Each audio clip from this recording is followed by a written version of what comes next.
ಕಿರುತೆರೆ ನಟಿ ನೇಹಾ ಗೌಡ ಹಾಗೂ ನಟ ಚಂದನ್ ದೀಪಾವಳಿ ಹಬ್ಬದ ಸಂಭ್ರಮದಲ್ಲೇ ಗುಡ್ ನ್ಯೂಸ್ ನೀಡಿದರು. ನಟಿ ನೇಹಾ ಮುದ್ದಾದ ಹೆಣ್ಣು ಮಗುವಿಗೆ ಜನ್ಮ ನೀಡಿದರು. ಲಕ್ಷ್ಮೀ ಬಾರಮ್ಮ ಬಿಗ್ ಬಾಸ್ ಸೀಸನ್ 9ರ ಮೂಲಕ ಮನೆ ಮಾತಾದ ನಟಿ ನೇಹಾ ಗೌಡ ಮೊದಲ ಬಾರಿಗೆ ಮಕ್ಕಳ ದಿನಾಚರಣೆ ದಿನ ಮಗಳ ಮುದ್ದಾದ ಫೋಟೋವನ್ನು ಹಂಚಿಕೊಂಡಿದ್ರು. ಇದೀಗ ಮಗಳಿಗೆ ನಾಮಕರಣ ಮಾಡಿದ್ದು ಮಗಳಿಗೆ ಶಾರದಾ ಅಂತ ಹೆಸರಿಡಲಾಗಿದೆ.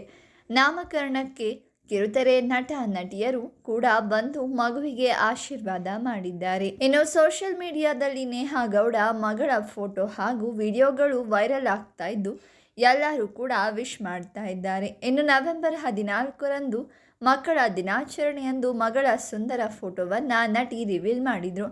ನವೆಂಬರ್ 14ರಂದು ನಮ್ಮ ಪುಟ್ಟ ಕಂದಮ್ಮನ ಫೋಟೋವನ್ನು ಶೇರ್ ಮಾಡಿಕೊಂಡಿದ್ದೀವಿ. ನಮ್ಮ ಜೀವನದಲ್ಲಿ ಇದು ವಿಶೇಷವಾದ ಸಮಯ.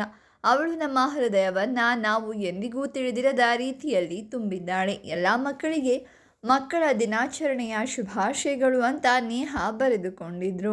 ಅಂದಹಾಗೆ ಅಕ್ಟೋಬರ್ 29ರಂದು ನಟಿ ಹೆಣ್ಣು ಮಗುವಿಗೆ ಜನ್ಮ ನೀಡಿದರು. ಹಾಗಾಗಿ ನಟನೆಯಿಂದ ನೇಹಾ ವಿರಾಮ ತೆಗೆದುಕೊಂಡಿದ್ದಾರೆ.